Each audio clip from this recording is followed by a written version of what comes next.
Facebook or it's beginning to stream.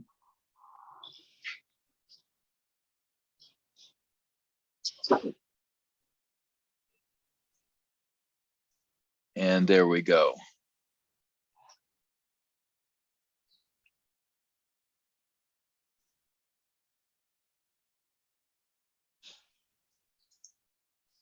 Okay, we're live on Facebook, and then we're going to begin recording.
And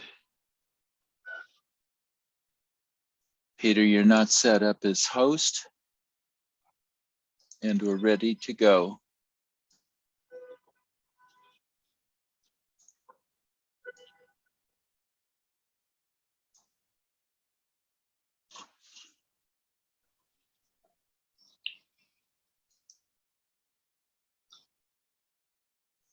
Hi everyone, if you can hear me, you are so welcome to the much anticipated program. April has been a month of financial literacy awareness. April is a month dedicated to financial literacy, and so we are super excited that today we get to talk about something that is very pertinent and important, yet very undervalued. Today, we're gathered here to talk about retirement and pensions. Retirement and pensions.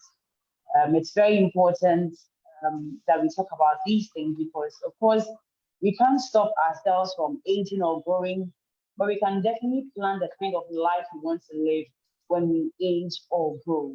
And so that is why it is very important for us to talk about retirement and pensions. And so today we are talking about retirement and pensions, and I want to remind you that this webinar is being put together by the Axis Pension and in collaboration with the Center for Financial Literacy Education, or BEST. It's organized by Center for Financial Literacy Education Africa in partnership with Axis Pension. And so we are going to have them talk to us about how we can best manage our finances, how we can best plan our retirement and pensions. And so without taking a lot of time, I'll just go ahead and introduce our speakers for this evening. If you are in Ghana, it's definitely an evening for you. Our speakers are, we have Madam Mimi Anane Akia, who is a lead investor, education and advisory, who is a lead investor, and she's at the Education and Advisory Department at Access Pension.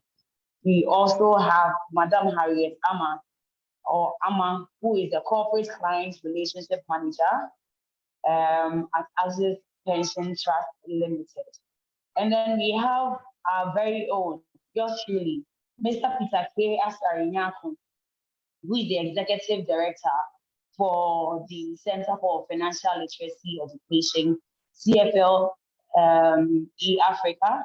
He's the CEO of People and Capital Consulting, founding TFAF lead ambassador in Ghana, an advisory board member for the Financial Literacy Advocates, financial educator, entrepreneur, and then he's also an author. I also am glad to also introduce Mr. Valentina Siboko in our midst. And so we are going to have an awesome time. Mr. Valentino, comes up with a lot of experience, And so having all these wonderful speakers in our midst, I believe that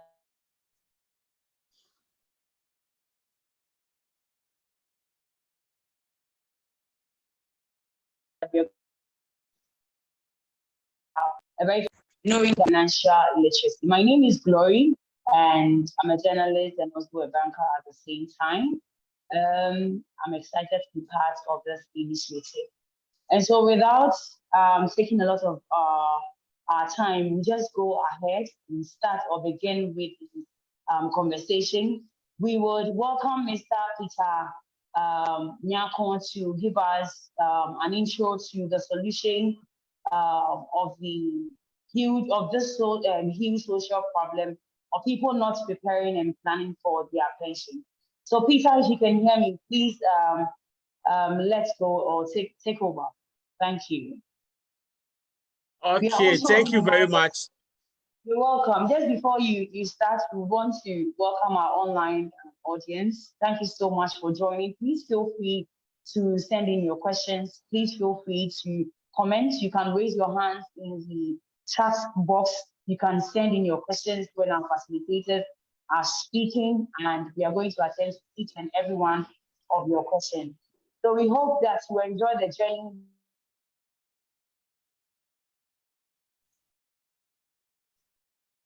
Don't log out, stay with us. Peter, if you can hear me, please take us along. Okay, thank you very much, Ms. Glory. I welcome everyone to this webinar. It's Pensions and Retirement webinar.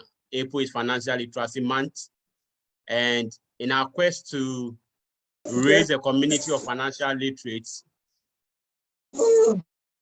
this webinar is about educating the people. Hello, please, can we all mute? We should all mute our audios. Let's all try as much as possible to mute our audios.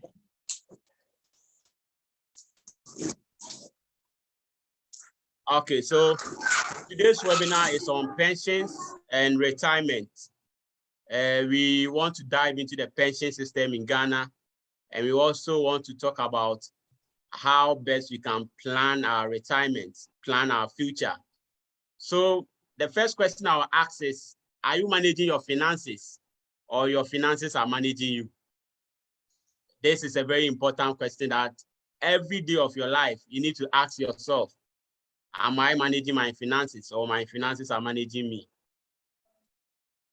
There is a huge social challenge that has been evolving since the beginning of this world. Let me put it that way. Financial illiteracy has been a challenge for long. And even before COVID-19, it was a big challenge. But now it is worse because our everyday decisions revolves around money. And we all know what happened when COVID came into the scene. In Ghana, we have about 30 million Ghanaians. And when you look at the statistics, our employment rate is around 41%. And now inflation is around 12%, and it's increasing. So that's a very huge challenge. Unemployment is around 4.6%. But when you look at our workforce, most Ghanaians are into the agri sector. And these people are more of, they do subsistence farming. So the crops that they cultivate is mainly for themselves and their family. So they are not able to survive when they are out of season. So this is some of the challenges that is as a result of financial illiteracy. So we believe financial literacy can help solve all these challenges. Financial literacy can put us on the right path to better develop our economy. And so we see this as a very big challenge that we want to help solve this challenge. Talking about jobs, COVID-19, a lot of people lose their job. Most people were laid out. There was reduction in the working hours of most people, and all this revolves around we not being financially literate and we not being able to take the right decisions concerning our money. So today's presentation is going to equip us, is going to help us better prepare ourselves for the future. So what is the solution? We believe there is a real solution to this lack of financial awareness and financial illiteracy epidemic. It revolves around educating the masses, equipping the masses, empowering the masses to take their own financial future into their own hands. So you don't necessarily need to look up to the government, because you have been able to equip yourself and you have been able to create wealth that is taking care of you and your family. We believe once we acquire the skill set for managing our money, for making money, and for multiplying our money, we'll be able to take care of ourselves and our family. So this is an important message that we want to put out there. We believe financial literacy will help solve this major challenge. That is why we created the Improving Financial Awareness and Financial Literacy movement. So the movement seeks to educate people using 2 strategic campaign venues: April as Financial Literacy Month, and 6 months later, October, as Estate and Gift Planning Awareness Month. Yeah, so when you look at our master plan, we want to touch every single Ghanaian. And this involves the financial service associations, employers, non-profit, religious organizations, government and municipalities, the educational institutions, thought-leading philanthropists, and grant-giving organizations. We want to involve all these associations. We want to involve the media and all concerned parties. We want to bring everyone together so that during these 2 campaign venues, we can share financial literacy message. We can share the essential principles to personal finance knowledge with our family, with our friends, and with the entire nation. And we believe once we do that, we will equip people to make better informed decisions for themselves and their family.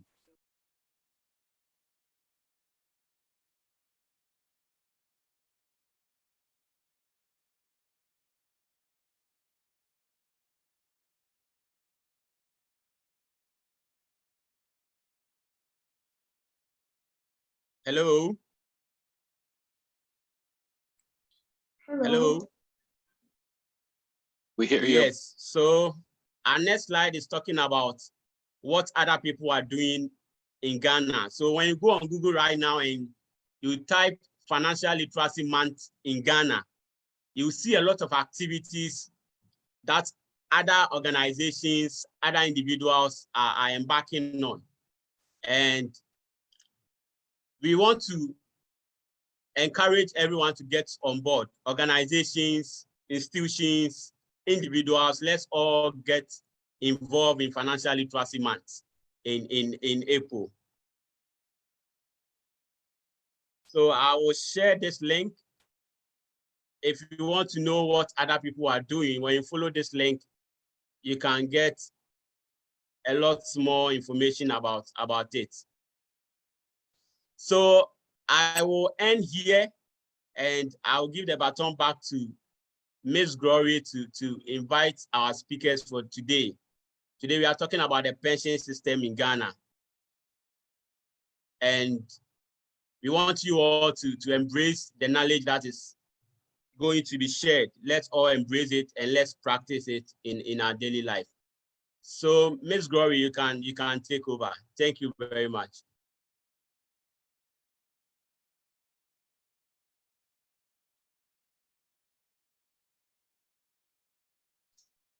Peter, do you want to talk a little bit about how personal finance fits into it and what you have planned? Then that will kind of set the stage for the discussions on retirement planning and the pension. Hello. Hello. Hello, Peter. Come again. Let's see. Will you share a few words on how personal finance fits into people's planning, in which you have planned as far as this being a series of programs that people can participate in? Okay, thank you. I think I'm having a network challenge, so I'm not able to follow the slides very well. But yes, let me talk about, so when it comes to financial literacy, there are a lot of elements that fit into the whole set of financial literacy. And this month, there's going to be a series of activities on financial literacy. We are going to have a lot of webinars handling each aspect of the financial literacy models. So today we are talking about retirement and pensions. We have another webinar on personal financial management, getting organized. We have a webinar on taxes. We have a webinar on investments. So throughout the month, we are going to tackle each of the elements that comes together to make a person financially literate. And we want to make the disclaimer that this is a community gift. This is a free financial education and financial literacy community gift to the people. So it is not intended to serve as a specific tax, legal or investment advice, but this is an education that we want to equip people with so that they can better make informed decisions. Thank you very much, and Ms. Glory, you can take over from here.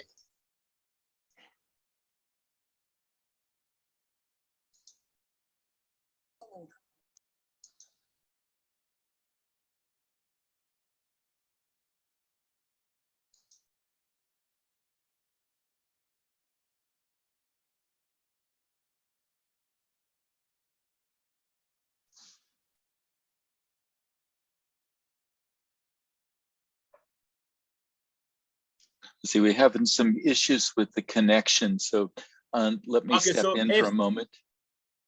So if Glory is not around, we will welcome our first speaker, Mimi Anane Apia. Mimi is the team lead and investor education and advisory lead for Access Pension. Mimi has about 8 years experience in pensions industry. And he holds a Master's of Business Administration from Webster University, Ghana campus. Professionally, Mimi is a Ghana Stock Exchange certified securities professional. She has interest in advocating for financial literacy, financial planning, and retirement planning. Mimi hosts one of the top-notch virtual financial literacy show in Ghana, Access Money Show.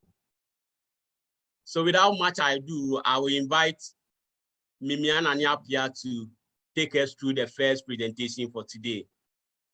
Hi, Mimi. You are welcome. Hello, Peter. Thank you for the interesting introduction. And thanks to you and Valentino and Glory and everybody here on this platform. It's Financial Literacy Month. We are all excited about it. And today, want to throw a little light on retirement planning in Ghana. My colleague Harriet is also on the call, so she will be going deeper into the pension system in Ghana. I'll just be giving a general overview and Harriet will go deeper into it. Okay, so basically we are going to talk about what retirement is, what are your retirement goals, the retirement challenge, how much is enough, sources of retirement income, income shortfall, how to bridge the gap, and other considerations. Peter, yeah. When you think about retirement, what comes to mind? Ideally, it's a period of time where you should cease working for money. It doesn't mean you wouldn't work at all, but the main purpose of your working or your occupation shouldn't be because of money. And I say ideally because by this time you should have gathered enough assets to be able to take care of you so that your main focus is not money.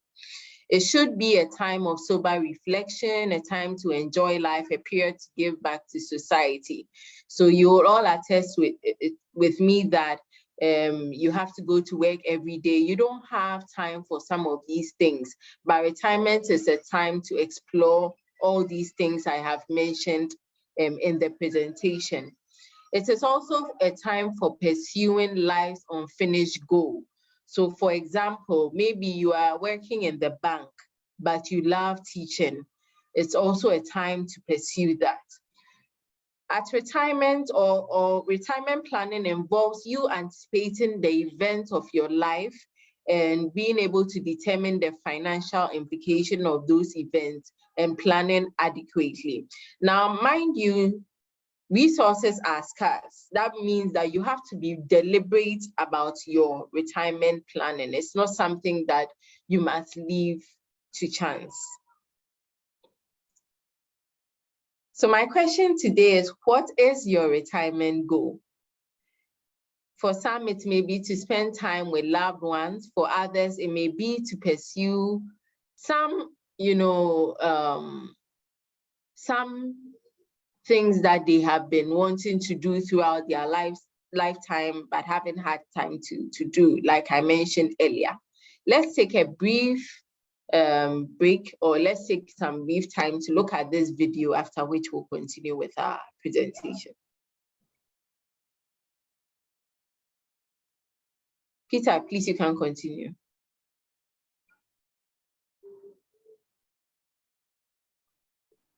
Okay, sure. Auntie Mary, give me fufu 10 cedis, Willie 6 cedis, goat meat, apapo 12 cedis, and chicken thighs, fat one 8 cedis. Okay, right away. Sauce keleke, payday is good.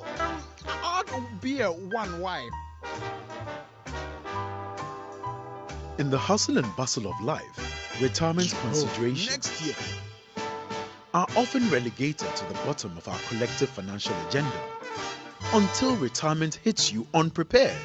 Living on a meager retirement income can be traumatic and stressful, as you can no longer afford to live life the way you want. Can I have fufu 50 pesos, goat meat 1 cedi, and chicken thighs small 50 pesos? Hey, please, we don't sell adunle and achomo here. Oh. Go to the next store. Hey, adu yawa. Don't take any chances. Start a retirement plan today. A retirement plan? But how much income will I need on retirement? And what practical steps must I take to achieve it? We can stop here. The answer to Peter. your question is very simple. Number 1, set your retirement goals. 2, take your financial inventory. 3, assess your retirement prospects. 4, evaluate your financial situation. 5, set your pension plan in motion. 6, review and monitor your retirement planning progress. Visit accesspension.com or call them on 0302 543 287 or 054 432 1966. Hey, pure water, do you have the 5 peso one? Hey, Access Pension Trust, your reliable partner in pensions. Thank you, Peter, for the video. So I'll just like to get 1 or 2 remarks. What are some of the things we realized from this video? If I can just get 1 or 2 comments. All right, so from the video, we saw somebody in his prime age who was spending so much, and he didn't plan for retirement, and then later on, I think retirement catch up with him and he had little saved for retirement. Thank you. Thank you so much, Prince. Can I have just one more?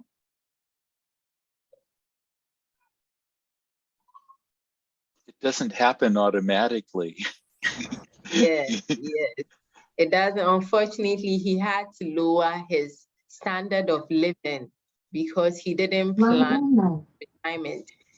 When he thought that he could just dip into, that salary, it was too late. And this story is something very common. I'm sure we all have that one uncle or that one auntie we've seen, go through this situation. And that is why we are having this discussion. Apart from the fact that pensions are generally low in Ghana, which we'll be talking more about, there are a number of retirement challenges that we need to keep in mind when planning for retirement. One is healthcare costs and long-term care. A lot of us, especially those who find ourselves in the formal sector, find our employers taking care of our healthcare costs. Unfortunately, at the time in our lives when we would actually need the support, mostly we would have to support it on our own. So it's something that we need to think about. How much would it cost me when I go on retirement in terms of healthcare? How can I prepare so that I have enough or adequate resources to deal with my healthcare needs? Another thing is long-term care.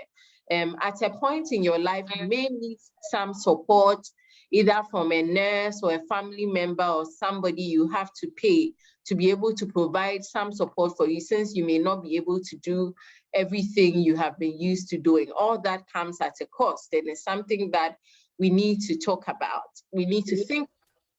Let's talk about almighty inflation. I'm sure by this time, if you're a Ghanaian, you have heard this word about 1,000 times just in 2022. It's the general increases in prices of goods and services. Unfortunately, even as a retiree, this is one challenge you would have to deal with. I remember in the beginning of the year when SNIT did their indexation to capture inflation, a number of retirees were interviewed on TV. And the general comment was that it wasn't going to be enough. The increment, which was about 10%, wasn't going to be enough, because some of them had school fees to pay and other things, and the prices had gone up considerably. Even after that interview, prices have still gone up very considerably. So this is a challenge that we all have to plan for, taking inflation into consideration. Another thing is volatility. Now, if you have invested for a while, you know that interest rates are not static. In Mohammed's time, we had even the safest interest rate, Treasury bill, doing about 24, 25%. Imagine you were on retirement then and you had decided to put your money in Treasury bills. The amount of money you should be getting to sustain you will be, let's assume you had 100,000. Every year you will get about 25,000 to sustain you. Let's look at now. In this time, how much is the Treasury bill rate, taking into consideration the 91 Treasury bill rate, 91-day Treasury bill rate, about 13%, which is almost about half of what you would have been expecting years ago. So if this is your plan, it's subject to volatility. And these are things that you cannot control, but things you need to take into consideration. Longevity. Worldwide, we see that life expectancy is increasing, and it's no different here in Ghana. As we pray and ask for long life, the question is, if you should live longer than expected, how are you going to survive? And these are things that we need to plan for. Peter, next slide. I'm sure now you're wondering, okay, we're talking about retirement planning. We saw the man who was eating the fufu, and he had gone on retirement and wasn't able to maintain. So how much should I be planning for when I go on my retirement? Globally, financial advisors say that 70 to 80% of your pre-retirement income should be enough for you when you're going on retirement. So let's assume you're earning a 2,000 Ghana cedis. We are saying that if you have between 1,004 to 1,006 at least, it should be okay for you. Now, this is the global situation. A pension consultant that worked with the new pensions law, however, advises that in Ghana, because of our socio-cultural setting, the fact that when you go on retirement, you are now the busia paying, going for weddings, funerals, probably taking care of some family members, taking them to school. We should target 100% of our pre-retirement income because of the nature of our family system. So we should be targeting 100% instead of the 70 to 80% that is recommended worldwide. Now, in considering how much is enough, these are some of the costs that you can consider. Housing costs. It may be that at retirement, you may have your own house or you may have to rent. If you are renting, you may need to think about rent. If you have your own house, you have to think about maintenance. Both people would have to think electricity, water, etc.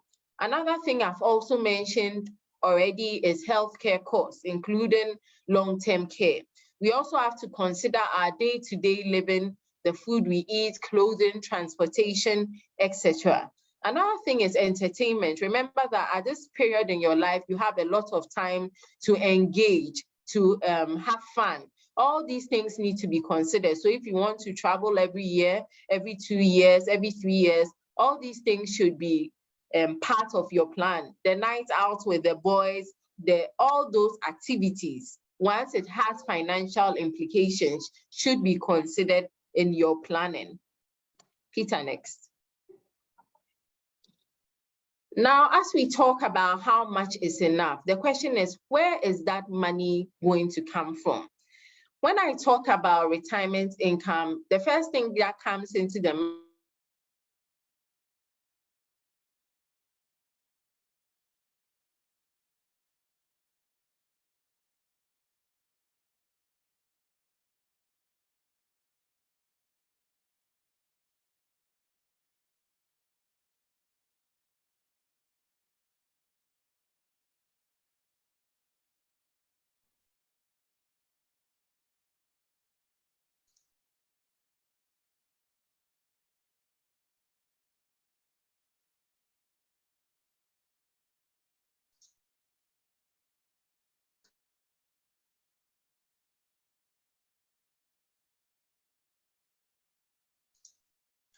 Looks like Mimi's connection is frozen in.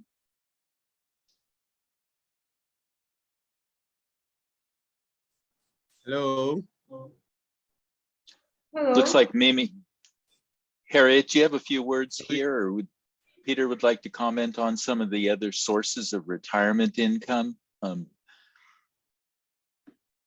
Yeah, sure. So, can you hear me?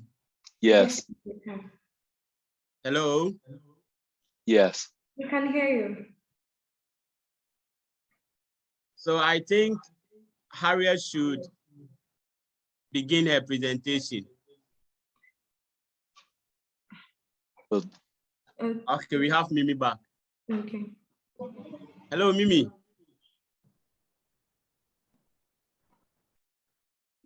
so as she was talking about the retirement income, the various sources of retirement income Yes. can come from other activities, including your pension plan. So you could have business income, could have rental income from investment properties. You could be. Hello? Well. Hello? Are you back? Hello, Yes, Mimi? sorry about that. I had an internet challenge. Yes, so as I was saying, a lot of us intentionally or unintentionally decide to focus on family because many people think I've paid your school fees, it's time for me to, reap the benefits. Unfortunately, this is not a very good plan. I wouldn't say if your children give to you, you shouldn't take, no, but it's not a very good plan. One, because unemployment rate in Ghana is very high. At the point where my dad had hit 60, if I was his retirement plan, that would have been a very terrible one. And so this is not very encouraged. And Also in Africa, it's also a reason why we are not able to pass on wealth from one generation to another, because children become, parents become a burden on children even when they are struggling to find their feet. And it takes a long time to be able to, you know, manage. By the time you realize you're also old, and then you also end up doing the same to your kids. So this is something that I don't encourage at all. Business is good. Business is good if you're able to establish yourself before retirement. But like I say, don't put all your eggs in one basket, because during COVID, a lot of people who were solely focused on business, hadn't put down any money anywhere, had no liquidity, found themselves wanting. So if you're going to do business and you do it well, it can be a plus. Rental income, if you have a property that you are renting out, that's great. You need to also look at that. But also remember that you only get your rental income when the property is occupied.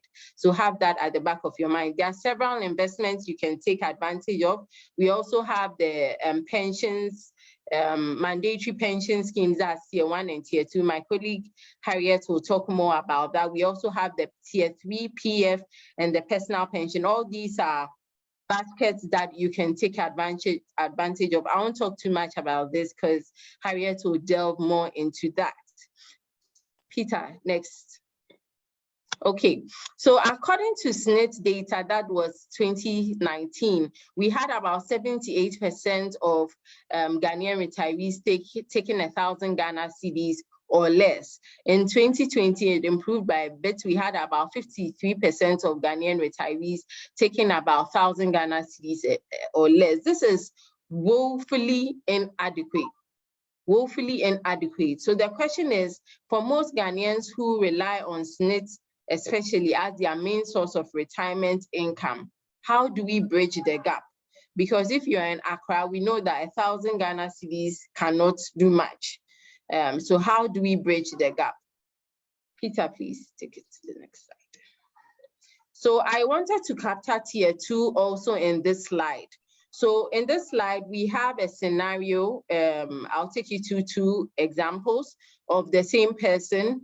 The person hopes to retire at 60 and hopes to live for 15 years after retirement. Now he's hoping that he will replace his income by 100%, as I recommended in my previous slide. His basic salary is 2,000 Ghana cedis. 5% was paid to his tier 2 while he was working. His tier 1 was paid. Inflation is 9% for this simulation.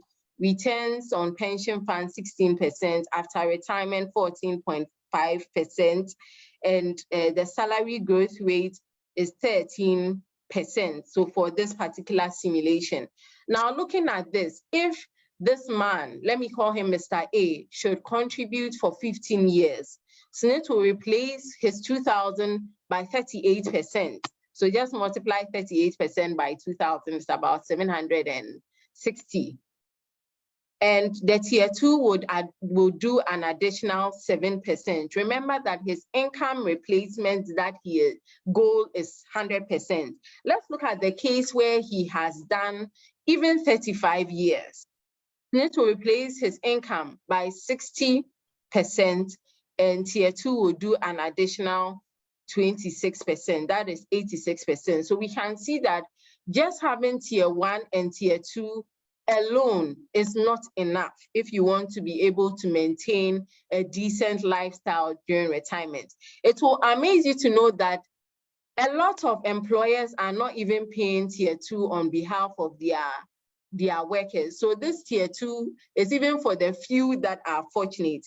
Because SSNIT normally prosecutes people, you find more employers paying SSNIT and neglecting their tier 2.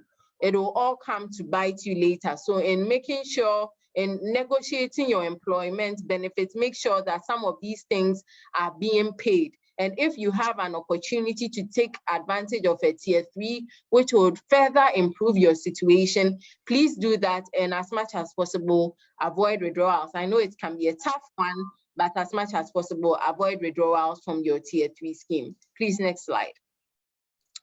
I've given you a generic idea of how much is enough and the retirement income that you you can look into.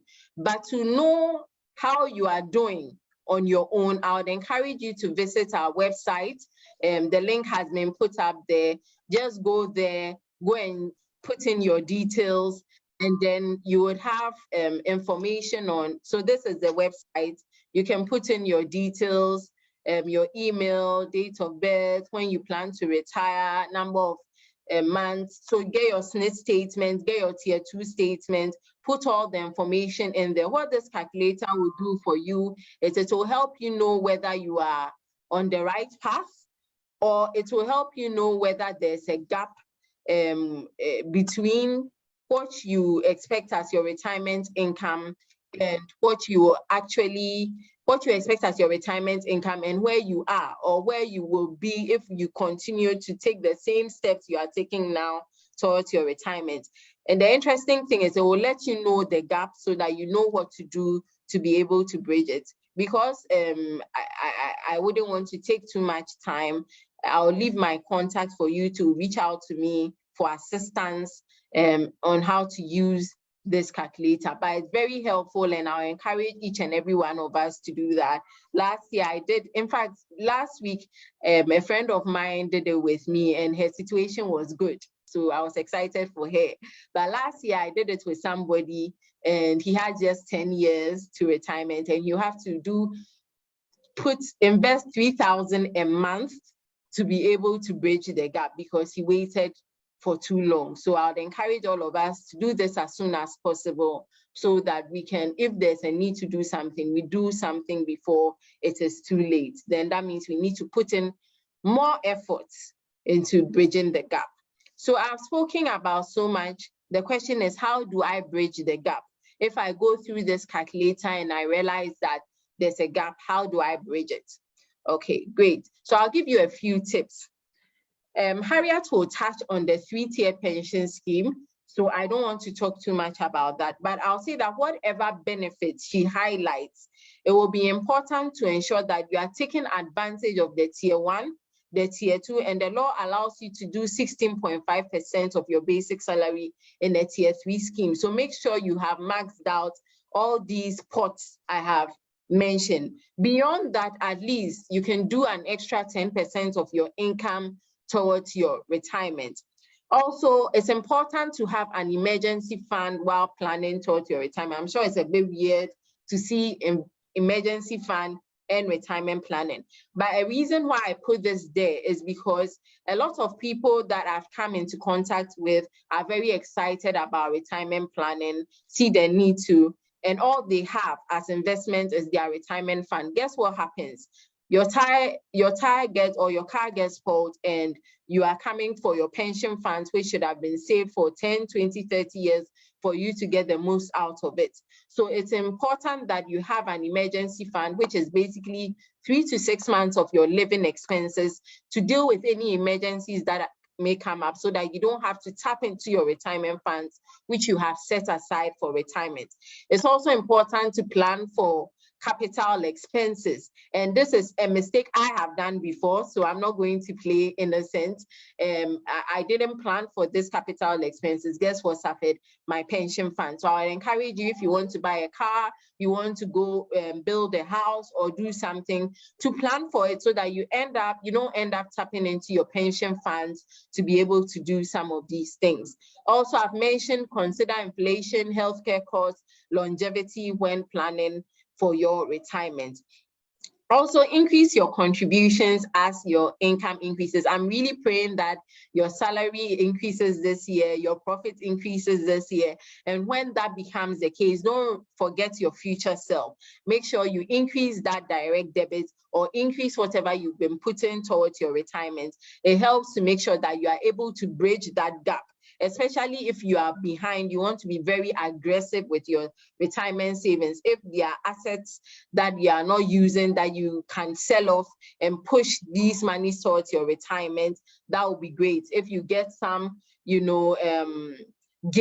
and monies that you were not expecting, all these things can go towards your retirement. Also, as I mentioned, avoid as much as possible withdrawing from your retirement savings. The great thing about the work I do is I get to see people at at their retirement.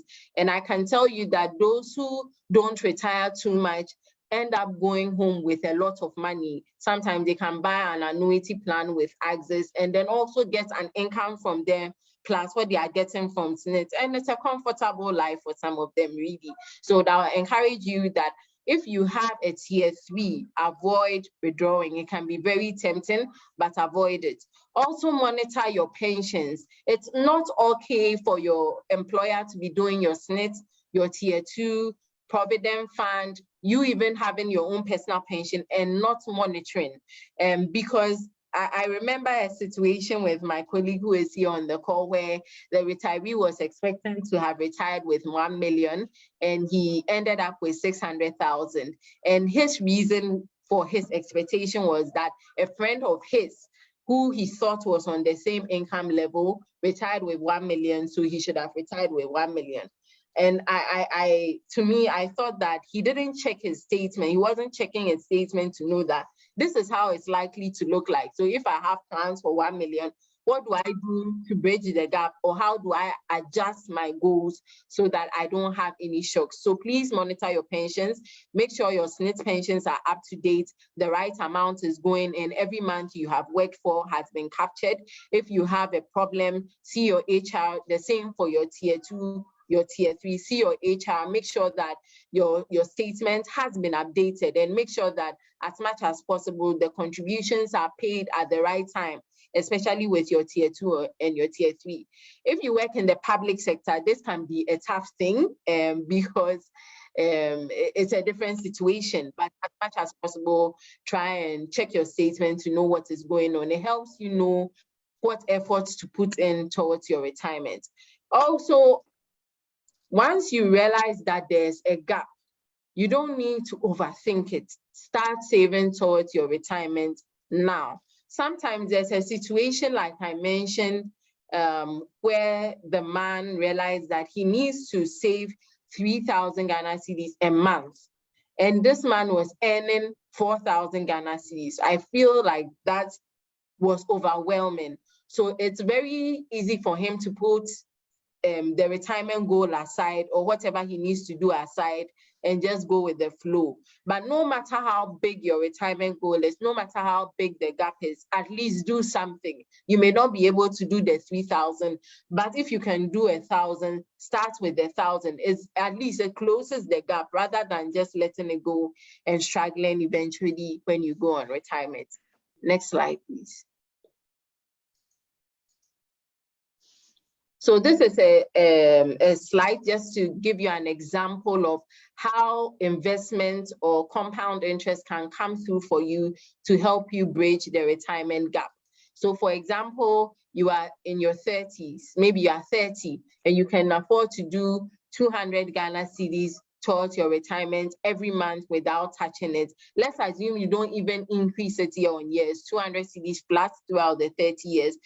Assuming an interest rate of 18%, this rate is not guaranteed, it's for this simulation. It means that you can take home 2.8 million in addition to what you'll be getting from your SNIT or you'll be getting from your tier 2. And this you can easily put in an investment or buy an annuity with to generate an additional source of income to supplement whatever you'll be getting from your SNIT and your tier 2. If you are even 20, you have 20 more years to retirement. As I said, the more you wait, the more effort you need to put in. So let's assume with the same 2 million, you would need to put in 1,000 Ghana cedis a month to be able to bridge that gap, to be able to get the 2 million. And if this is something you can do, I would advise you to aggressively pursue it. Let me say that if you withdraw too often, this is what will happen. So let's assume you did 200 Ghana cedis for 10 years. You got 66,000 Ghana cedis. You took the money to go to Dubai or somewhere, and then you started again. That means in 20 years, instead of having 461, now you have the first 66,000 you blew on the vacation and another 66,000. So you are losing a lot just because you withdrew. So I would encourage you that as much as possible, when it comes to your retirement planning, put in your retirement plan something that you can like take your eyes off, and then be very consistent and patient, and it will come through for you. It will bridge that gap eventually when you retire. I've spoken about money, but there are a few other considerations I would like to touch on when planning for your retirement. And I'm sure a number of us are young now and we are tempted to eat and do whatever we want, but it will come biting us later. So I'll encourage you to eat well, drink a lot of water, exercise, stay active, take care of your mental health.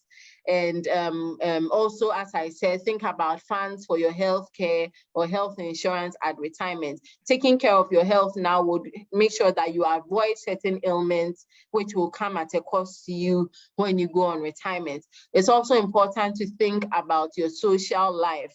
I was talking to a retiree last year and he just said retirement sucks. So I quickly had to call him. This was a text message. He said retirement sucks. I quickly had to call him for us to have a discussion. It turns out he didn't really have a social life. So if you are antisocial like myself, try and build strong and healthy relationships that you can tap into when you go on retirement. If you are not being too friendly with your spouse, please repent.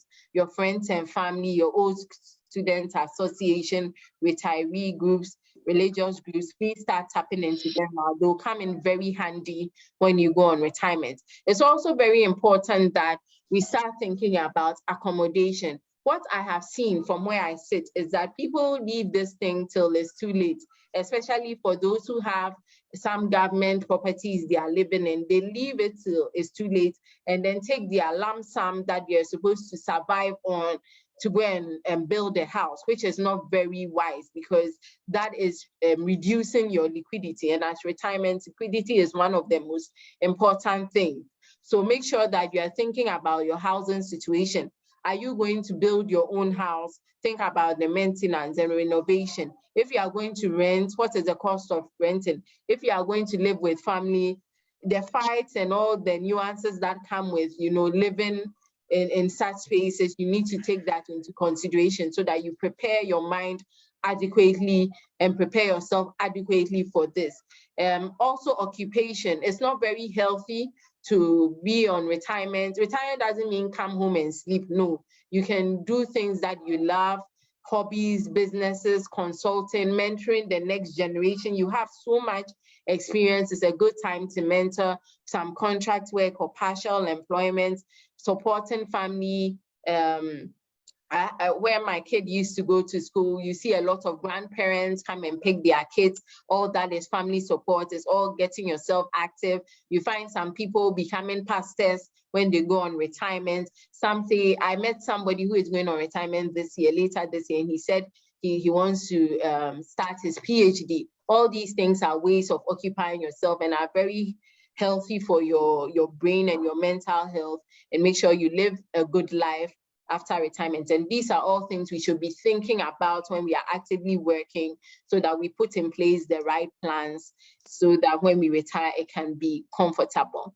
Wrapping this up, remember that your retirement planning takes into consideration or includes the following. How long you save is very important. That is why I'll encourage you as much as possible. Make time your best friend. Start saving as soon as possible. If you are younger than me, thank God for your life. Take advantage of it. Time is a great gift. Please take advantage of it and save. How much you save is also very important.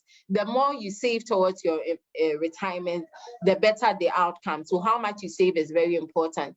The return on that money is also very important. But I know Ghanaians, we like returns a lot. So I'm not saying this so that you go and harass somebody and end up in a men's gold kind of situation, but make sure that whatever returns you are getting covers for inflation and is also able to allow your investment to grow nicely. But make sure that the interest that you are seeking out for makes sense. Also, when you retire, is very important. Nowadays, we like to talk about what we call the soft life. And I spoke to a young lady recently who said she wants to retire. Was it 35 or 45? Which means that you need to put in a lot of effort. And it also means that you will need more money, because remember that, for example, SNIT expects you to die at 75, right? So let's assume the life expectancy in Ghana is 75. So if you retire at 35, it means that for 40 years, you have to take care of your, sorry, just a minute.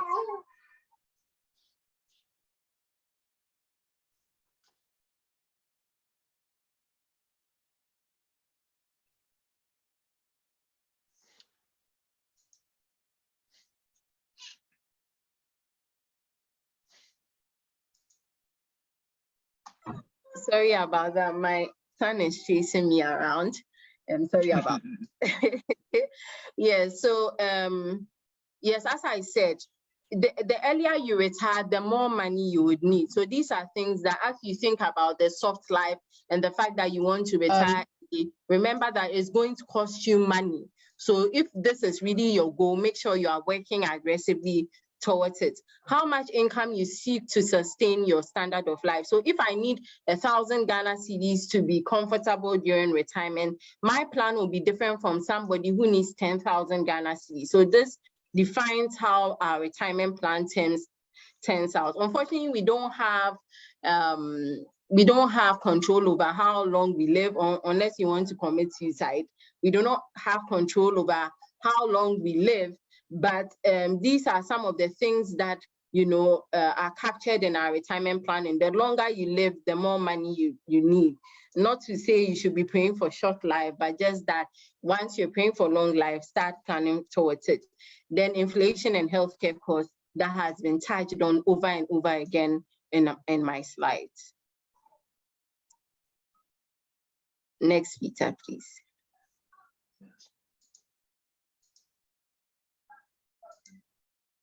Peter, please, next slide. Okay.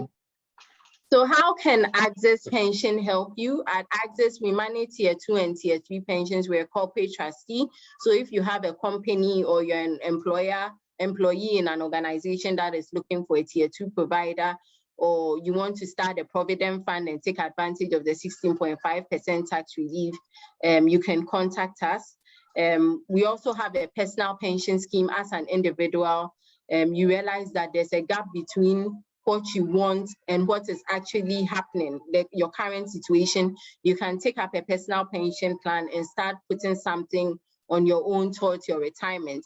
We also have financial advisory and retirement planning services and tools, and that's my department. So we have the Access Retirement Annuity Plan, basically to help people manage their lump sums throughout their retirement so that it doesn't get finished. And then we also have advisory services. So you normally, this pension plan I'm speaking about, you normally speak to us after we can help you put in place a very decent plan to ensure that you retire very comfortably. I'm retiring very comfortably, so I would want us to see, I want to see you enjoy the way I'm going to enjoy. Next slide, please, Peter.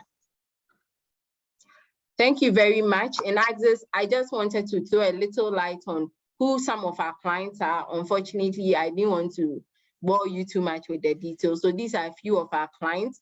And when you come on board with Access, we believe in transparency and accountability. As I mentioned, it's very important that you know what is going on with your fund. So we have all these platforms for you to check your statements and any information on your fund. Thank you so much for all your time.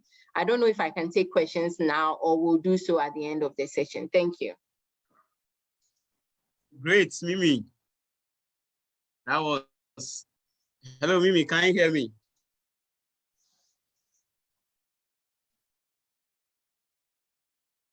You're muted. Hello? Yes, Peter, I can hear you. Sorry, I was muted. I can hear you. Okay, thank you very much. That was an insightful presentation.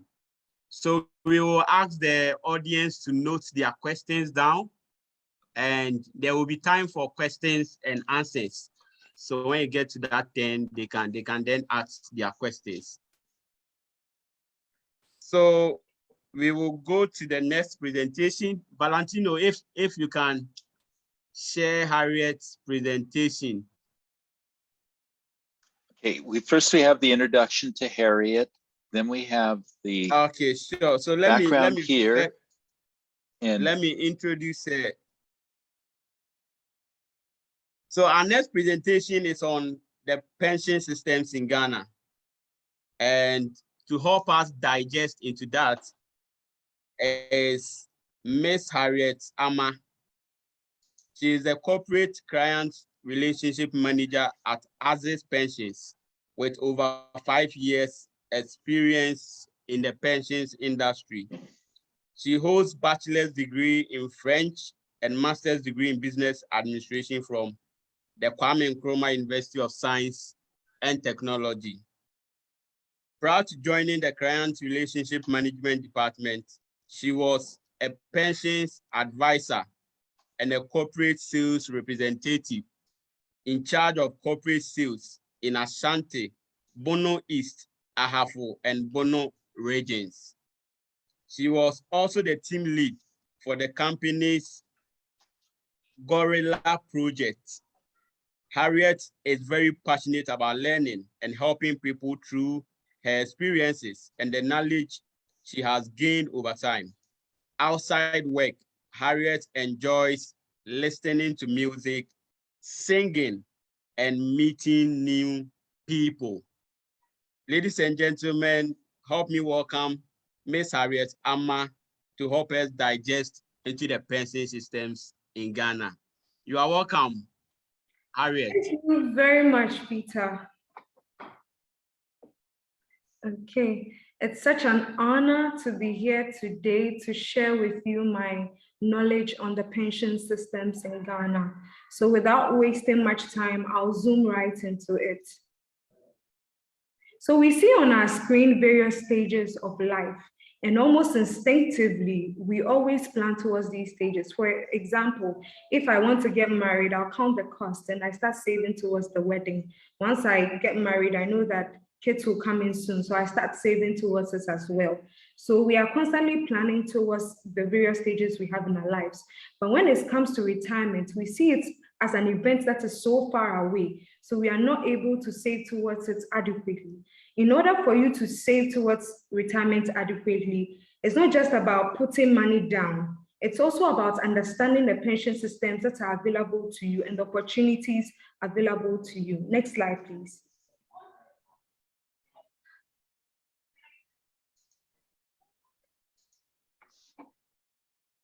Okay. So in Ghana, when it comes to the history of pensions, we started with what is popularly known as CAP 30, which was for, so in the pre-retirement era, pre-pensions era, that was from 1945 upwards, we had no pension systems in Ghana. It was up until 1946 that we had what is popularly known as CAP 30. So CAP 30 was just for a few civil servants at the time, and then it was a non-contributory pension scheme. So it was not self-sustaining. So there was a need that another pension system emerged. So we moved on to the Social Security Act, which established a Provident Fund scheme. So with the Provident Fund schemes, employers and employees were contributing to it. But it paid out a lump sum, and over time, it wasn't even meant to stay for long. There was a need to transition into a new pension scheme. So eventually we transitioned to the SNIT system. That was in 1972. With the SNIT system as well, SNIT was paying out lump sums and paying out monthly pensions. But labor unions agitated in 2004. They complained about the low pensions being received by retirees. So there was a need to task a commission known as the T.A. Bediako Commission, who were to look into who were to review the SNIT system and also come out with reforms. One of the major things they identified that was indeed retirees were receiving low pensions, and also the SNIT system did not account for 85% of our working force, which belonged to the informal sector. So there was a need for a reform. They came up with recommendations, and we now have Act 766. So Act 766 established, that's what we have currently, established a mother body regulating pensions in Ghana. That is the National Pensions Regulatory Authority. It also introduced 3 baskets to withdraw from when you are going on retirement. That's Tier 1, Tier 2, Tier 3. So Tier 1 is managed by SNIT, and Tier 2 and Tier 3 is managed by licensed trustees. Licensed trustees like Axis Pension Trust, we do not manage these funds alone. We are supposed to manage these funds with fund managers and fund custodians. And these bodies are licensed by the Securities and Exchange Commission and Bank of Ghana. Next slide, please.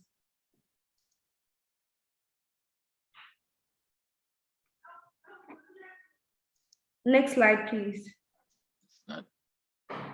Okay, so with the system that we have now, at the end, SNIT tier 1 and tier 2 are compulsory and tier 3 is voluntary. When it comes to tier 1 and tier 2, tier 1 is going to pay you out monthly pensions and tier 2 is going to pay you out a lump sum. So at the end of every month, an employer will look at your basic salary and then calculate 13% of your basic salary and contribute it on your behalf. They will also now come into your salary and deduct 5.5%. When we put these two together, we have 18.5%. Out of that 18.5%, 13.5% is remitted to SNIT to manage. And then the remaining 5% is given to corporate trustees like Axis to manage as well. So now, like I said, SNIT will pay you out monthly pensions and tier 2 will pay you out a lump sum. Now, one very important aspect was introduced as a tier 3. Tier 3 is very, very, very important because that is where we are able to make a change. So under tier 3, we have two things. We have the Provident Fund Scheme and then we have personal pensions. So the Provident Fund Scheme, the law sought to encourage employers and employees to contribute towards the long term. So the law allows some tax incentives. You should know that provident funds are employer facilitated, but when it comes to those who contribute, it can be solely employer sponsored, employer and employee sponsored, or solely employee sponsored. Now the law allows some tax exemptions that if you choose to contribute to a provident fund scheme, you are allowed up to 16.5% tax incentives. So if once you are enjoying that, you are expected to stay on the fund for at least 10 years. If you choose to withdraw from the fund before 10 years, you'd have to pay back 15% taxes. So that's a little about provident fund schemes. And then we have the second bit of it, that is the personal pensions. The personal pensions was created as an avenue primarily for the informal sector, for them to contribute something towards in a safe vehicle towards their retirement or towards the long term. But it's not just restricted to the informal sector as well. It provides an opportunity for those in the formal sector as well to augment their retirement benefits by contributing towards a personal pension scheme. Towards a personal pension scheme. Now, the law says that to withdraw from a personal pension scheme, we should contribute for at least 5 years. Tier 2, your tier 3, so you're optional. So these are the conditions that will allow you to withdraw from your retirement accounts. That there's compulsory retirement at age 60, voluntary retirement at age 55. If you're a foreigner in Ghana and you are permanently moving from Ghana, you have access to your retirement benefits as well. If you are past medically incapacitated by a competent medical board, you will have access to the benefits as well. In case of a death of a member, the member's beneficiaries can also go in for the member's benefits as well. There's also unemployment benefits for those who are 50 years and unemployed or self-employed who choose to withdraw from their retirement accounts. The last point, those contributing to a provident fund scheme. The law says with a provident fund scheme, once they qualify to make a withdrawal, they are allowed to make withdrawals. Next slide, please.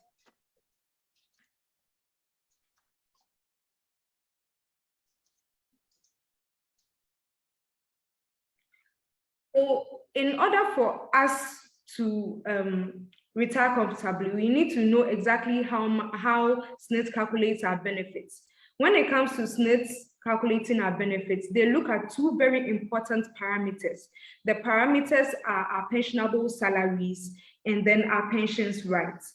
So what goes into our pensionable salary is our 3 best years salary average. So we see on the screen the first best year annual salary, we see the second best year annual salary. Please, can we move on? So this is a typical example. Let's call the person this funds belong to Kwesi Mensah. So Kwesi Mensah's best annual salary was 60,000. That's 5,000 cedis monthly. Second best was 58,000. Third best was 44,000. The total is 162,000. So with the pensionable salary, we have to divide the 162,000 by 3, and then we get 54,000. This 54,000 is known as a person's pensionable salary. Now, SSNIT will now calculate your pensions rights. Ideally, SSNIT wants you to contribute for a minimum of 180 months, which is 15 years. If you do not contribute up to this, you will not receive monthly pensions from SSNIT. What you are going to receive from SSNIT is more like a refund. So SSNIT is going to pay you all your contributions plus some investment income. It is important that during our working life, we check our statements with SSNIT, because if you wait till you are going on retirement to check your statements and there are potholes in there, you might find yourself wanting. One of the main reasons why I love educating people about their retirement and about pensions is that a case very close to my heart happened. My dad contributed to SSNIT for a while. His employer was contributing on his behalf, but he never checked the statement until he was near retirement. At that time, that company had closed down. And when he went to SSNIT, whilst he was nearing retirement, he found out that there was no records found. It is very important that during our working life, it is advised at least once a year, we check our statements to know how much and make sure that all the months that have been contributed on our behalf is showing. So if you are able to contribute for the 15 years, which is 180 months, you qualify for a pensions right of 37.5%. So when we apply that 37.5% to the 54,000 cedis, we are going to get around 20,000 cedis. So the person's Kwesi Mensah's monthly pensions from SSNIT is going to be around 1,006. Next slide, please.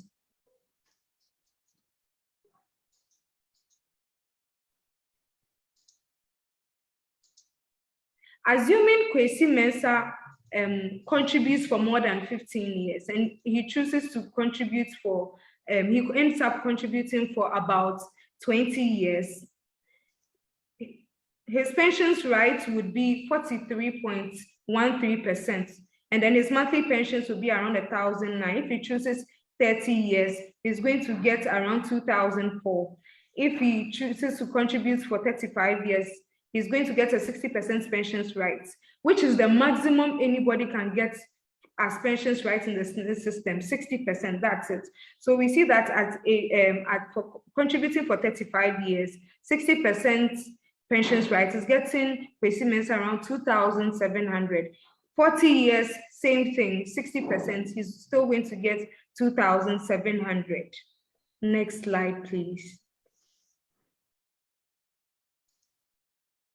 So with this slide, Mimi has already spoken about it. We have the link, so we can also put in our details and have a fair idea as to how much you'll be getting from SSNIT at retirement. Next slide, please.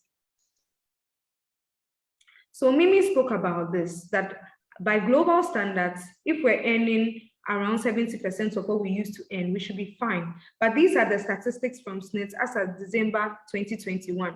We see the highest earner, that's only one person, getting around 142,000 cedis from SSNIT.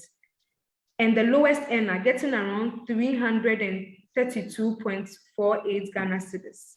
25% are actually receiving between this and 400 cedis. Majority of us are going to get around 1,000 cedis or less.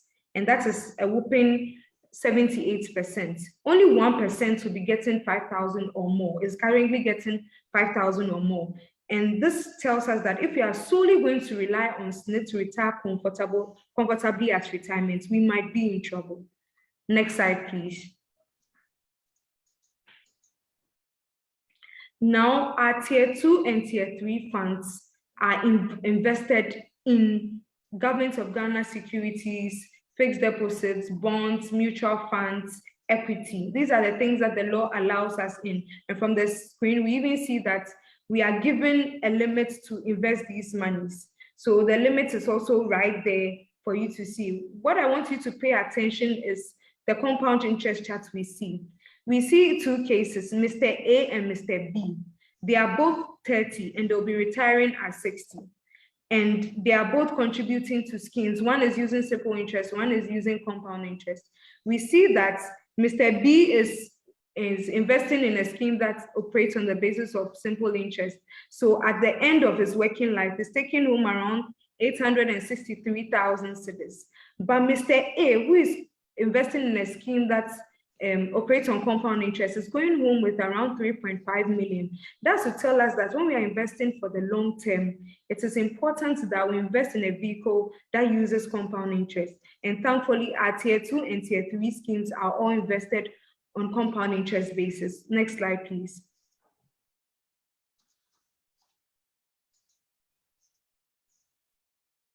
So the projection that we see here is a projection for the Access Pension Plan, and the assumed interest rate that was used was 18% per annum on a compounding basis. But this is just to help you see the effect of compound interest. So assuming that you choose to contribute 100 cedis every month for 5 years, your own contribution is around 6,000. But we see here around, you get an investment income of around 3,600.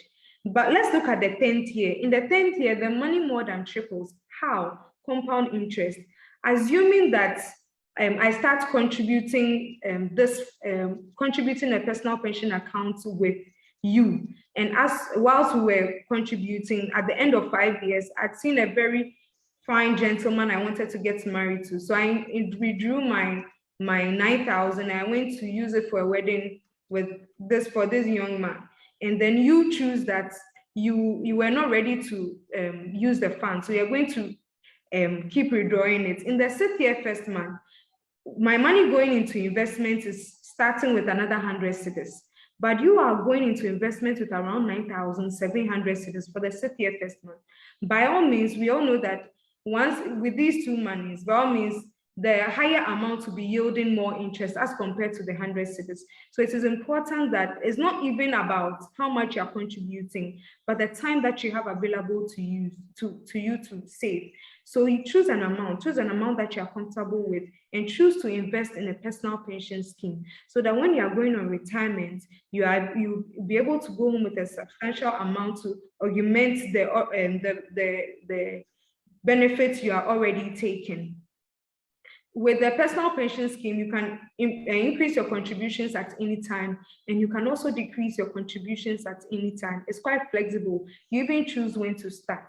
But we say that the best time to start saving is now. In fact, it was 10 years ago, or it was so many years ago, but you have the opportunity of hearing this. So I would encourage each and every one of us on the call who does not have a personal pension scheme to go ahead and enroll on one to make sure that they retire comfortably.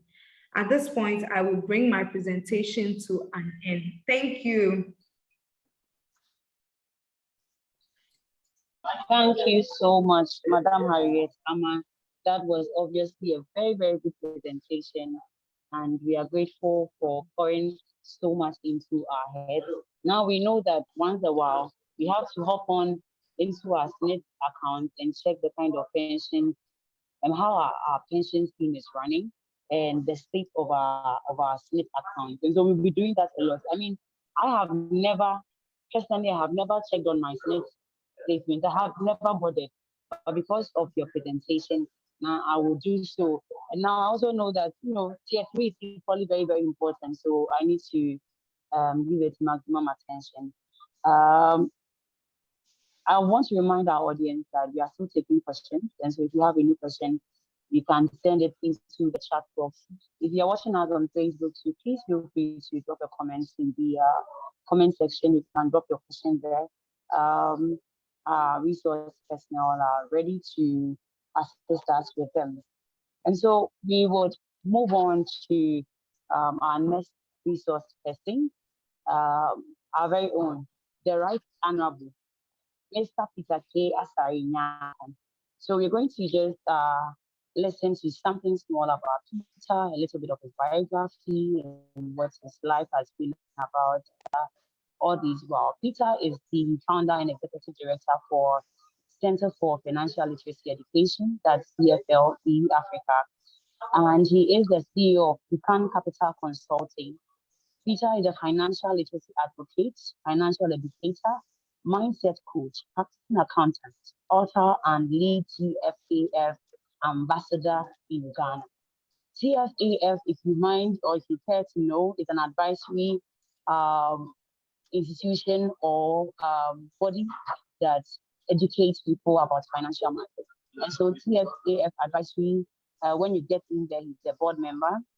He aspires to be a global financial analyst and educator. He currently reads accounting, finance, and management at the Association of Chartered Certified Accountants. Peter possesses knowledge in accounting and business, personal finance management, principles of cost accounting, and investment. Mr. Nyankong is a financial literacy advocate and crusader.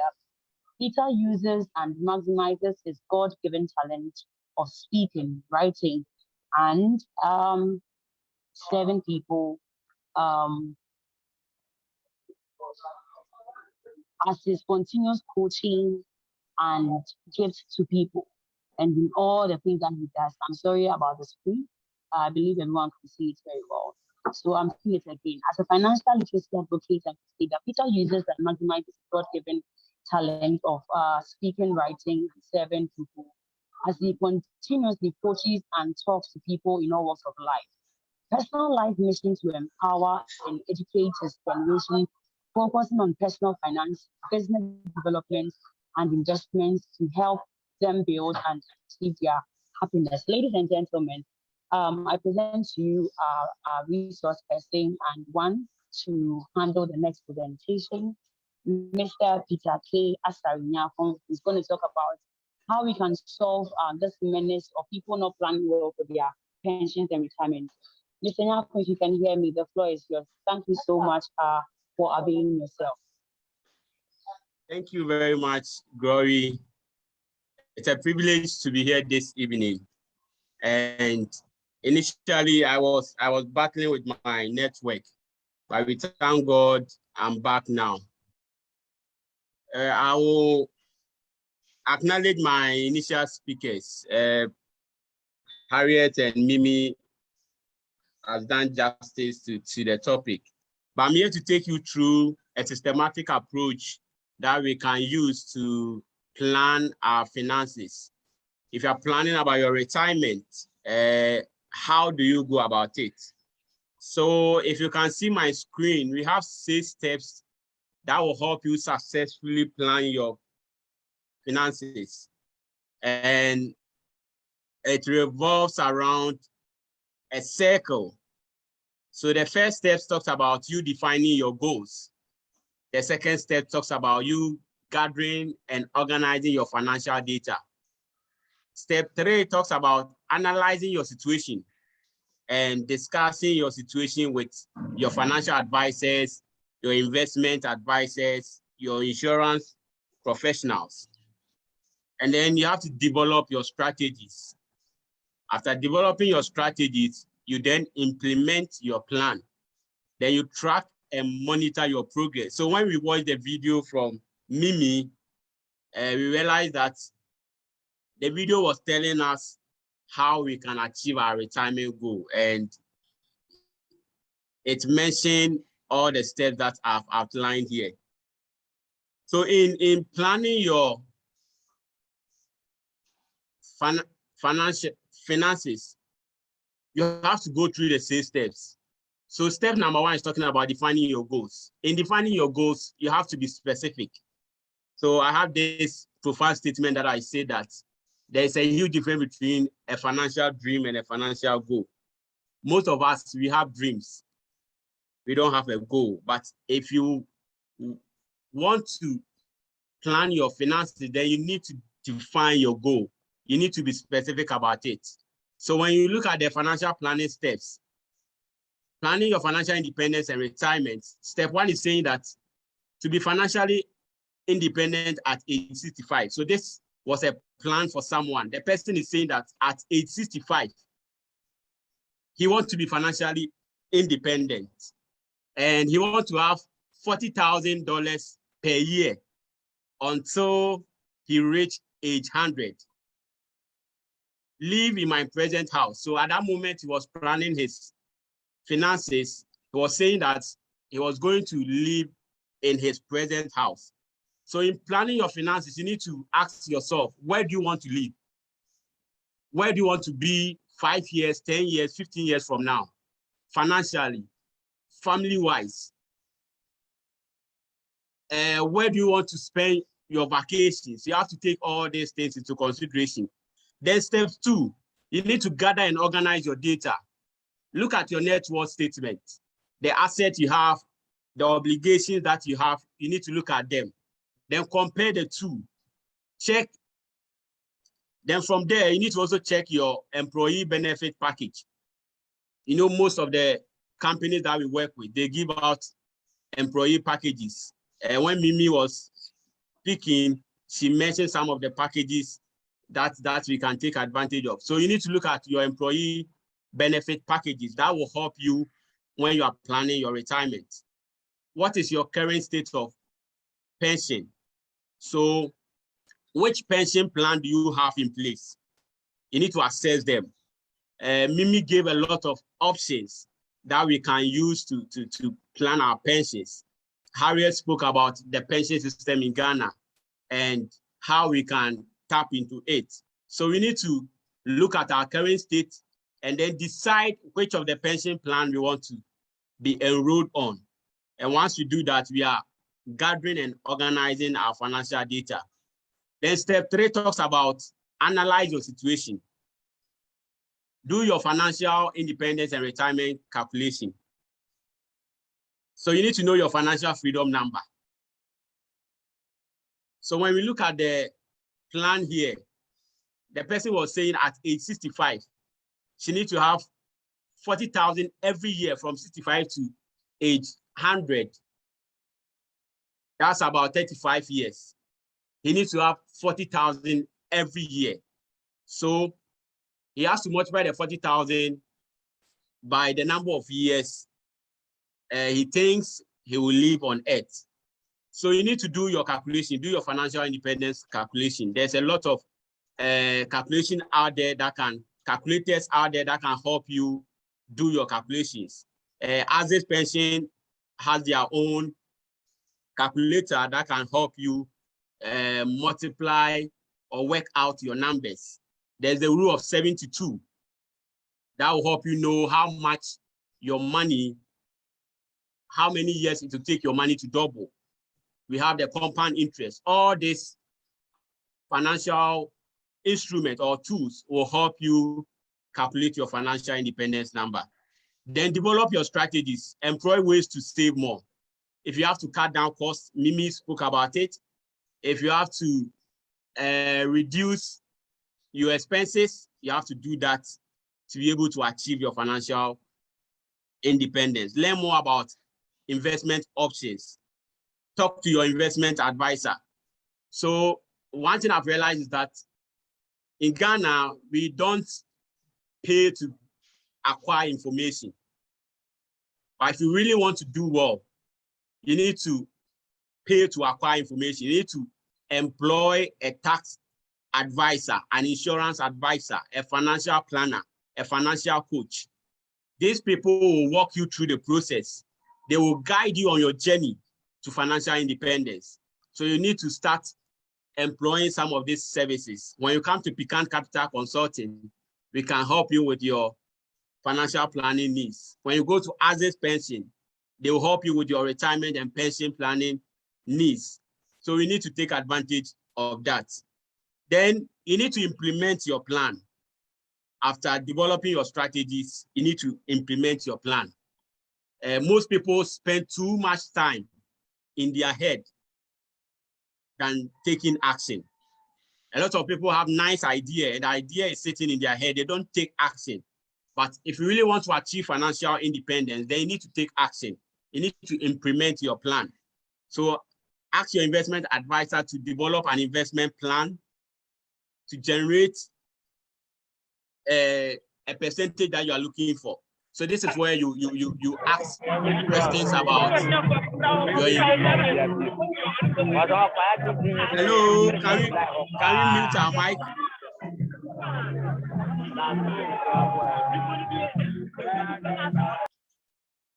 Okay, so this is where you develop an investment strategy. You need to ask yourself, how do I want my money to earn me income?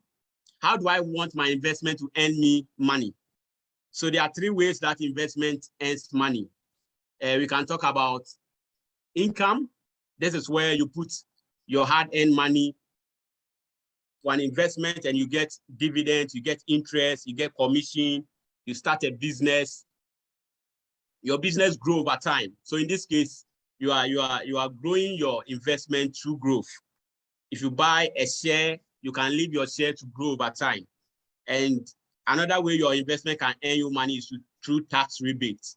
So there are industries that you can invest your money and government can give you tax rebates and all that. So you need to see your investment advisor, get more knowledge about where you want to invest your money and what you want to invest your money in, and they will help you out.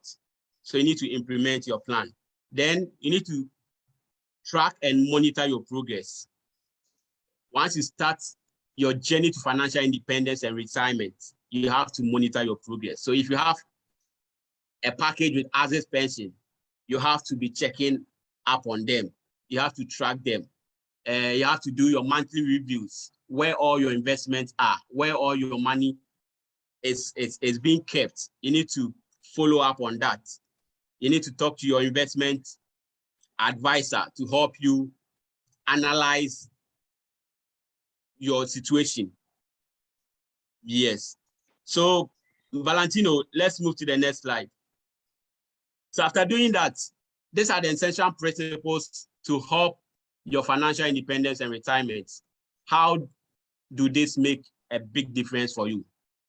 So in planning your retirement, you need to learn about financial independence and retirement planning, which Mimi and Harriet has done justice to that. They have really explained things to us. So let's learn about financial independence and retirement. Let's understand the power of time value of money and compounding. Money, saving and investing even a little can make a huge difference over time. So if you put money down 1 cedi today and tomorrow you add 1 cedi, you don't have 1 cedi anymore, you have 2 cedis. That is the time value of money. And as we are also considering the time value of money, we should also be mindful of inflation, because if you put your money in an investment that is below the inflation rate, your money will lose its value. So we should try as much as possible to diversify our investments. Run your numbers to learn what income you will need at your financial independence and retirement, and how much capital you will need to accumulate. So you need to run your numbers. Mimi spoke about that. You use the calculators, you run your numbers. You now know at age 60, I want to retire. My financial freedom number or my financial independence and retirement number, I need 7-figure income. So once you know that, then you need to ask yourself, how do I accumulate this money? How do I accumulate this money? Then you start saving and investing as soon as possible, and help your family to do the same. Once you are saving, once you are investing, once you are accumulating wealth, you have to pull the people around you so that they can also do the same. Next slide, Valentino. So, and then point number 5, use the 6 steps to financial independence and retirement planning process. So you define your goals, you develop your plan, you define your goals, you organize, you gather and organize your data, you implement your plan, and then you track your progress. So you have to use that process to build your financial independence and retirement plan. Then annually update and review your financial independence and retirement savings numbers. So every year you have to do a checkup. So most of us, we go to the doctor to do a checkup, but the unfortunate thing is that we don't do a financial checkup. We don't analyze our financial situation. Most people are afraid to even analyze their financial situation, but it is important, it is healthy to analyze your financial independence and retirement savings numbers. That will put you on track. That will help you to improve upon your financial independence and retirement numbers. Then you need to avoid the common mistakes in dealing with financial independence and retirement. We make a lot of mistakes when it comes to financial independence and retirement. We fail to plan. So all this amazing plan that Mimi and Harriet have shared with us, from today, most of us will fail to plan. We will fail to implement them, and that will not help us. That is a common mistake that we need to avoid. Not understanding compounding and the time value of money. Yes, if you don't understand it, it says that money, saving and investing even a little, can make a huge difference over time. So let's employ compound interest to grow our investment. Not running your numbers to learn what income you will need at your financial independence and retirement, and how much capital you will need to accumulate. If you don't set targets, you don't hit targets. If you don't run your numbers, you may not know your financial independence and retirement number. So we need to run our numbers, and we need to work towards that. Not starting savings and investment plan early. Yes. For most people, they think retirement is far away. Retirement is 30 years, 40 years, 50 years away. But it's important you prioritize your financial independence, because without financial independence, you cannot plan properly for your retirement. So let's start today, now, right from today. Open an investment account, open a retirement account, start your retirement savings. Not investing prudently, yes. For most of us, we follow the crowd, we follow hearsay.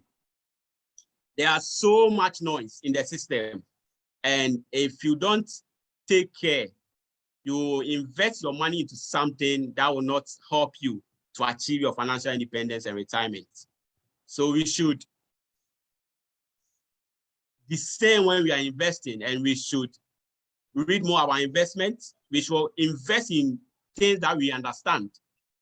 Yes. And we should have a strategy for our investment. We should have a plan, a policy before we commit our hard-earned money into an investment. Counting on the equity of your home to finance your future. Yes. So for most people, once they build a house, they are okay. They think the building will finance their future. But if you go on retirement and you have a house, and the house is not giving you income, you might end up selling the house to take care of your retirement age. So it is important to prioritize that. And if you build a house, you can have spaces where you can rent some out to also take care of your retirement savings. Assuming an inheritance will get you through your future. Yes, most people are waiting for their parents to transfer their wealth to them, their uncle somewhere to transfer his wealth to them. No, you don't need to leave your future in someone else's hands. You need to take advantage of that. You need to take control and start saving towards your retirement. Not considering inflation when estimating future living needs. This is so much important. 2 years from now, that was somewhere 2020, we didn't know inflation will rise to this level. We didn't know COVID was coming, and the effect of COVID will lead to high inflation. We didn't know Russia was going to attack Ukraine, and that will also result in some sort of inflation. So if you don't consider inflation on your investment, that will also have an effect on you. So anytime you are saving or you are investing, you need to consider inflation as one of the causes that can hinder your financial independence and retirement. Not being prepared for medical and other emergencies. If you are not prepared for health issues, that can also hinder your financial independence and retirement, because you can get yourself into something that will not be okay with your financial independence. Illness can come. Tomorrow is not uncertain, so anything can happen to us. So we need to also consider medical and other emergencies that may occur when we are planning our financial independence and retirement. Then failure to address longer life expectancy. Yes, in Ghana, life expectancy is around 64 years, but most people are living out to 80, 90, 100. And so if you don't consider the life expectancy, you might say to yourself, retirement is 65, I may just live 2 years after retirement. And the time you realize you are 120 and there are no money to take care of you. So you have to also consider longer life expectancy. And then the final thing I'll talk about is procrastination. Procrastination. Tomorrow never comes. So people, when they have to do something today, they will say tomorrow. When we get to tomorrow, there's another tomorrow. When you get to the next day, there's tomorrow. So tomorrow never comes. So you have to do it today. Make sure whatever you need to do, you do that today, because tomorrow never comes. Yes. So let's get organized and let's start planning our financial independence and retirement. We have to start today, not tomorrow. We have to start today. We have to start today. Let's all get around to it and make sure our future is in our hands. The future is yours. It is not for someone. It is yours. Your future is in your hands. So you need to take control of that and start planning your financial independence and retirement. Next slide, Valentino. Yeah, so I end here and I will hand over the baton to Glory to take us through the questions and answer section. Thank you very much. Wow, wow, wow. Thank you very, very, very much, Peter. That was an absolutely insightful one there. Says that tomorrow never comes. So if you have to take charge of it, if you have to do something about your tomorrow, it is today, and the future is now. So we're asking ourselves, are we ready? We want to be the kind of people where we become a burden on people when in our old age. We want to become a burden on our children? Obviously not. And so we have to be intentional about planning our future. Some of the things that Peter said were very profound. He said that we need to learn more about investment options. A lot of us have bank accounts, but we don't even know some of the packages the bank has in terms of investment opportunities. And all we do is to just deposit money into the account. But today we've learned that it is very, very important for us to find out what investment options our individual banks have for us and how we can they can benefit us. We're also encouraging that we contact a company like Convocation to find more about their pension plans, pension investment, and all of that. Pecan Consulting is also there. If you need advice on how you can plan for your retirement and your financial issues, make sure you contact Pecan. You can do that to Peter. At this juncture, we will zoom into taking questions. So please, if you have any question, kindly log it into our chat section here on Zoom. If you're watching us on Facebook, type it in our comment section. Peter, can you see the questions on Facebook? Please, can you see that? Yes, I can see that. Okay, so please share some with us. Okay, so Banfu Benedin is asking, please explain more on how individuals can enroll. So I think he was asking Mimi how people can enroll into the Axis pension scheme. Okay, so is there any other questions so that Mimi could take at least 2 or 3 questions and then we'll move on. Okay.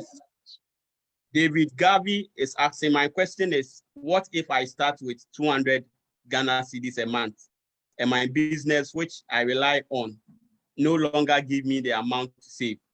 Will Senate permit me to still save lesser? For instance, 200 cedis to maybe a 150 or 100 cedis. Is that what I can save at the time?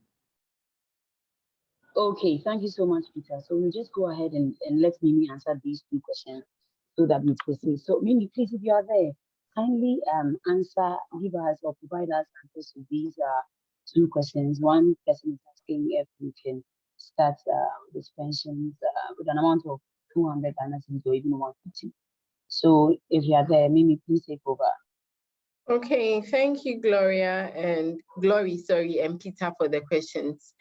So with regards to the personal pension, you can go to our website to sign up, or if you want more one-on-one engagement, my number is on the screen right now, the 026-377-8274, or you can email me. So if you contact me, I'll link you to someone to help you with the process. So that shouldn't be a problem. Otherwise, you can also visit our website for assistance. You can also contact Harriet to be able to do the same.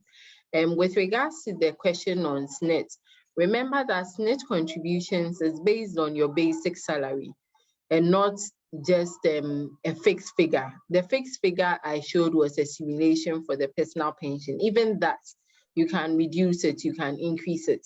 It's just a simulation. Now, SNET is, you pay, I think Harriet mentioned that you pay 13.5% of your basic salary to SNET. If you manage your own business and you go to SNET to pay as a self-employed person, you'll be required to state what your basic salary is, because for the formal sector, normally that salary is more structured, but for the informal sector, it's not. So you'll be required to state what your basic salary is and then pay the 13.5% on what that basic salary you have predetermined is. So if your salary has reduced, you can reduce it. But I think they have a cap. You would have to find out from SNET. I think they have like an amount. The last I heard it was 50 cedis. They have an amount that you can go below. But beyond that, there's flexibility.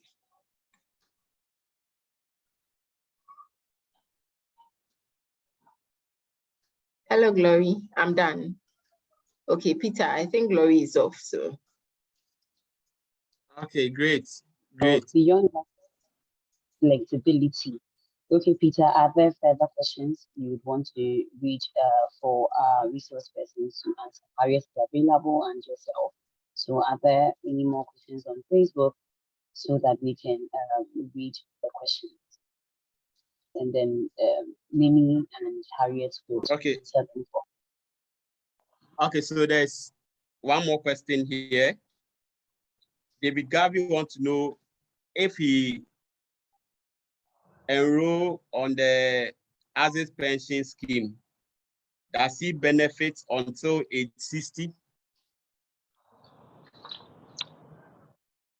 Okay, that's a good question. So, Harriet, could you answer that, please? Yes, please. So if he enrolls on the Axis pension plan, he can start withdrawing from the 5th year. He can also wait till retirement to withdraw.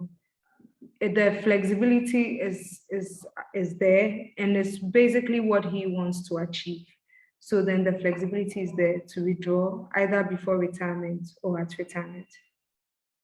Okay, thank you so much. So the flexibility is there, and from 5 years going, you can have access to the funds you've been putting together. And so if there are other questions, we'll take it here on Zoom. My people on Zoom, please, can you send your questions? Very, very important. Can you send your questions? Sure. And I'm reminding you, using this opportunity to remind you that we are in the Financial Literacy Awareness Month. It is very, very important for us to be financially literate. And so we are glad that this webinar has been put together as part of the many initiatives and the many plans that we have for us this month. This is one of them. And so we are excited that this one has taken off very, very well. We believe that the next time we share it with our loved ones so that they hop on or they join us. So Peter, is there any question on Okay, Zoom? so on Zoom, Okay. yes, we have a question here. All right. Can an individual contribute to the 3-tier pension if they are self-employed? The question goes to Mimi and Harriet. Right, very well. Harriet, would you want to take it or should I take it? Mimi, please take it. Anyway, yes, Harriet touched on the fact that under the old law, there wasn't really an arrangement for the informal sector. Under the new law, there is. You can actually do SNET if you want to, but the law does not force you to do SNET. But you can also do a personal pension scheme. You can do the tier 3, a personal pension plan towards your retirement. So you look at what you want to do and then choose. For me, I think going with the two of them is a good way out, because for the informal sector, for the formal sector, remember we have our monthly pensions from SNET and at least tier 2 given as the lump sum. So if you can replicate that by doing SNET and then also doing a tier 3, that's personal pension in addition, I think that would be great. But if you don't have anything at all, at least you can do a personal pension scheme while you figure out how to structure things to start SNET. But definitely do something towards your retirement. Okay, that's a good one. At least you should have your own or your personal pensions planning scheme. That's a good one. And so I know that some of us are entrepreneurs, and so we are wondering, hey, how do we go about it? I mean, things are even hard, things are tough right now in the economy for you. And so how are you even going to start?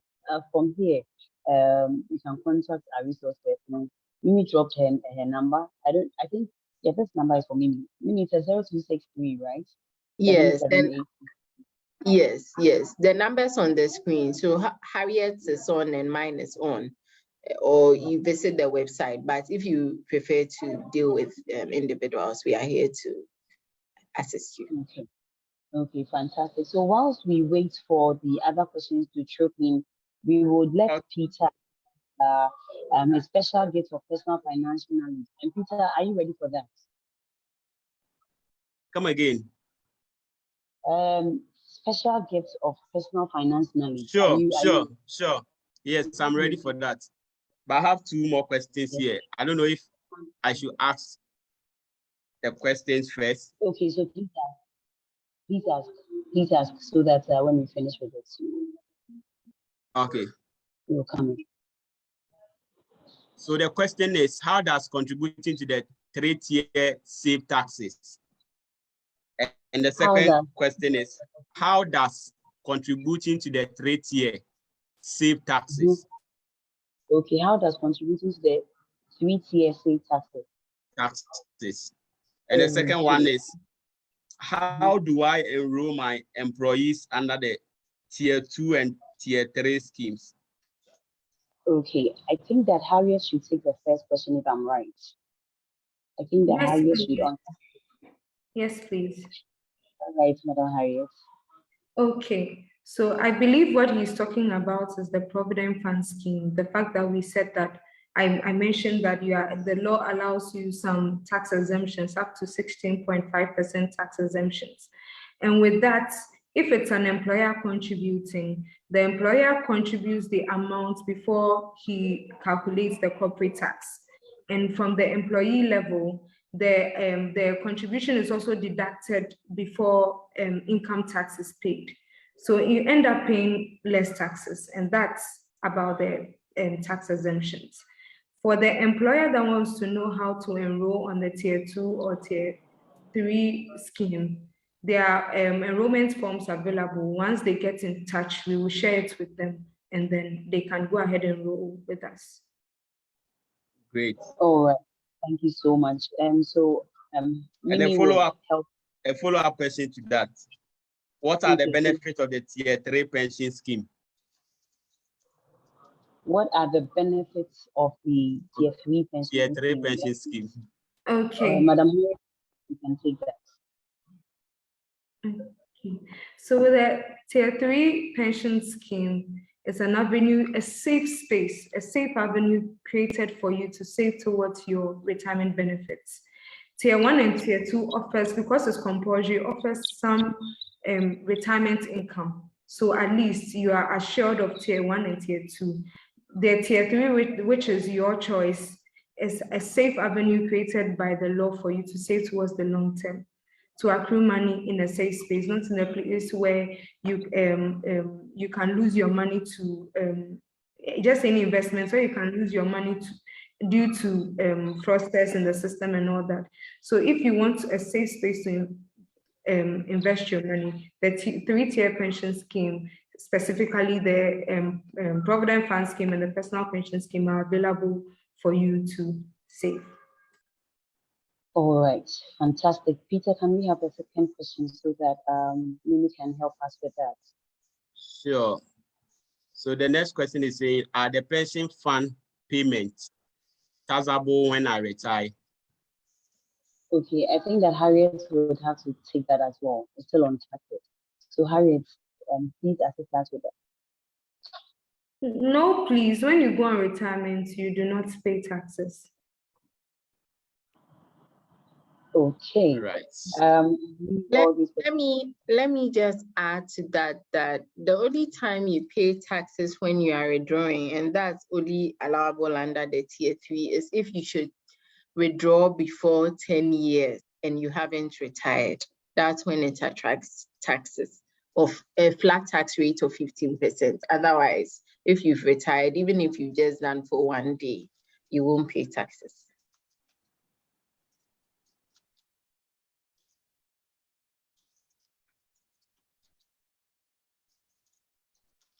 Great.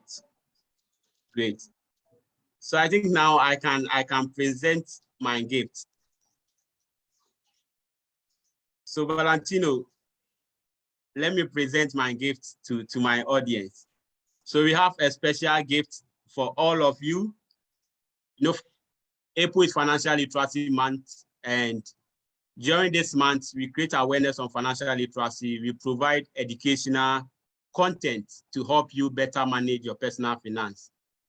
So when you go on our website, CFLE website, when you go on the Financial Awareness Foundation website, we have 12-month financial fitness calendar for you. So this will walk you through all the decisions or all the things you have to do within the month. So in January, we are saying organize your paperwork, protect your identity and all that. February, update and review your net worth. April, review your retirement plan. If appropriate, file tax return and all that. November, set goals for the coming year. Determine what you want to prioritize.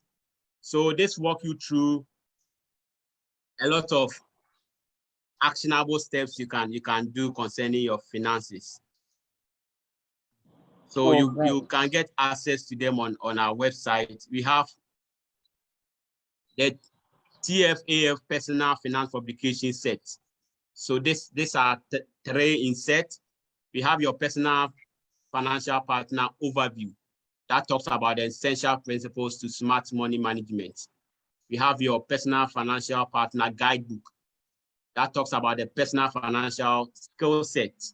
And we have your estate and gift planning book that will also take you through how you can plan your estate and build a strong foundation on that. So all these books are available on our website for free. You can download them and start reading, share it with your family and friends, and let's build a strong financial foundation. These books will equip you to build that. So on our website, cfleafrica.org, you can get access to the books. On the Financial Awareness Foundation website, you can also get access to the book. And these recordings will be available on our YouTube channel. So when you go on YouTube, just search CFLE Africa. Search CFLE Africa and subscribe to our YouTube channel. All the videos throughout the month will be available on our YouTube channel. It will also be available on our website. So if you want to get information about personal finance and money management, then this month, follow our social media handles. On Facebook, CFLE Africa. On Instagram, CFLE_Africa. On Twitter, CFLE Africa. And on LinkedIn, Center for Financial Literacy Education Africa. Thank you very much, Glory. You can proceed. Thank you so much, Peter. Thank you so much. I believe that we all heard the details you said, and so this recording will be shared live on our social media handles, especially our YouTube. We already have some of the press conferences we've had on the page. These are pages which you subscribe and follow. Pages that will remind us of the kind of financial life we should live. So please hop on to YouTube at CFLE Africa. Do also subscribe and even drop a comment to encourage other people as well. Realize that he shared all the available websites that we need so that we can read some of the blogs, we can read some of the things that would benefit us and give us more knowledge into how we can manage our finances. There are lots of programs we've lined up for this particular month, that is Financial Literacy Month. I want to encourage all of us that we should hop on the train and make sure that we encourage other people to take their finances very, very seriously and also be intentional about planning for it. We are going to take our final comments from Valentino. Valentino would help us wrap up this particular program, and then we would as well take one or two last comments from our resource persons, that Madam Harriet, our beautiful Harriet and our beautiful Mimi, and then we call it a day. If you have other inquiries to make, please feel free to contact them. You can see on the screen that their phone numbers and then their email addresses are there. Please feel free to contact them. And so, Mr. Valentino Saboko, if you are available and you can hear me, please, would like to hear your last comment, sir. Thank you, Glory. And thank you, Harriet and Mimi and Peter. Excellent presentation on this important element of personal finance. Financial planning is so important to all of us. It's not something taught in home and school. And the more we can practice this as a life skill, the best probability for our futures is in front of us. So please do a good job with your planning. We wish you all the best in your future. Improving financial awareness and financial literacy changes your world and the world around you. Wish you good luck. Stay safe and healthy. Best wishes. Right. Financial literacy indeed increases our financial awareness. Peter, maybe someone hopped on and doesn't know who Mr. Valentino Saboko is. You want to give us a brief introduction and something small about Mr. Valentino, and then we can wrap up. Okay, sure. Thank you very much.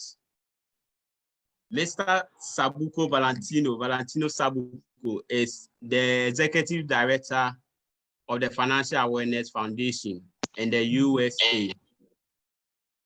Valentino is passionate about financial literacy, and he's championing the improving financial awareness and financial literacy movement worldwide. So about 4 years ago, I connected with Valentino, and since then, TFLE Africa has been working with him to significantly improve financial awareness and financial literacy in Ghana, and not just in Ghana, but across Africa. So we are honored to have him in our midst, and we appreciate his time, his effort, all the energy and encouragement he's giving this movement.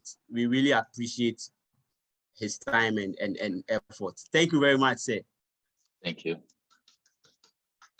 Glory, you can share.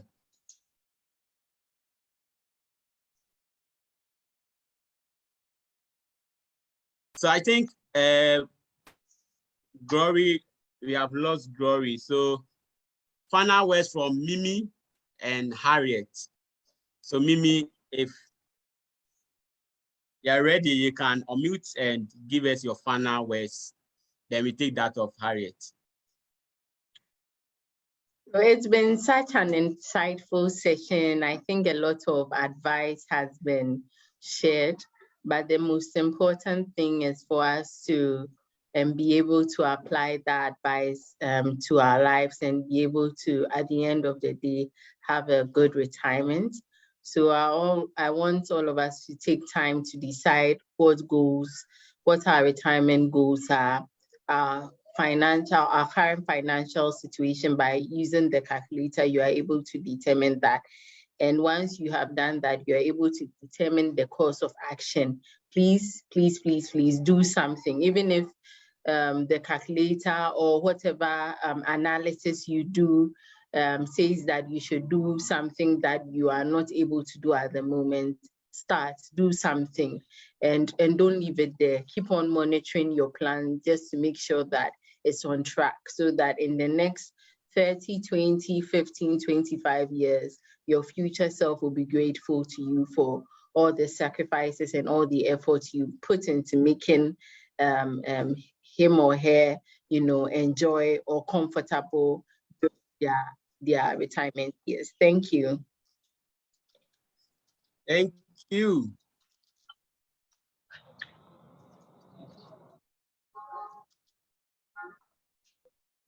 Okay, hi everyone. Please, can you hear me now? Yes. So Harriet, I think you have to unmute first. Okay. So I enjoyed my time here today. I believe a lot has been shared, and I believe that a great task has been put before us. It's important that as we put into practice everything we've heard, because the future generations depend on us. If you are able to transform our lives and retire comfortably, to have some financial knowledge in how to manage finances, to have all that we have today, if we do not apply them, is to let the future generations down. So cause a change with yourself, cause a change with your family, cause a change with your friends. And that is the benefits. That is the benefits that society will get from you. So rise up, take the challenge, cause a change. Thank you. Wow, I love your sign out.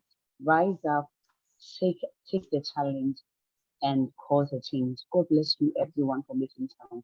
Please follow us on our social media platforms so that you are aware of the other events and other things we are putting together within this month. And then you support us as much as you can. Get involved. This initiative belongs to all of us. And so don't feel that it's for a group of people and it belongs to you. To want you to be involved. Grab a t-shirt, join us on our campaigns, our market campaigns, our community campaigns, on our media tours and everything. Join us and let's make our lives better and the entire country better. Thank you so much to everyone that joined. We so really appreciate you. Thank you for making time. Thank you for taking time, especially to Valentino. We love you and we appreciate you. We're so grateful to God for you. And so thank you, everyone. Thank you to our speakers, Harriet and Mimi. You ladies are amazing. Thank you for making us proud as women. To everyone, the gentlemen, thank you so much. for making time. Please enjoy the rest of your evening. Bye-bye. My name is Glory Boateng. Thank you. Bye-bye. Bye.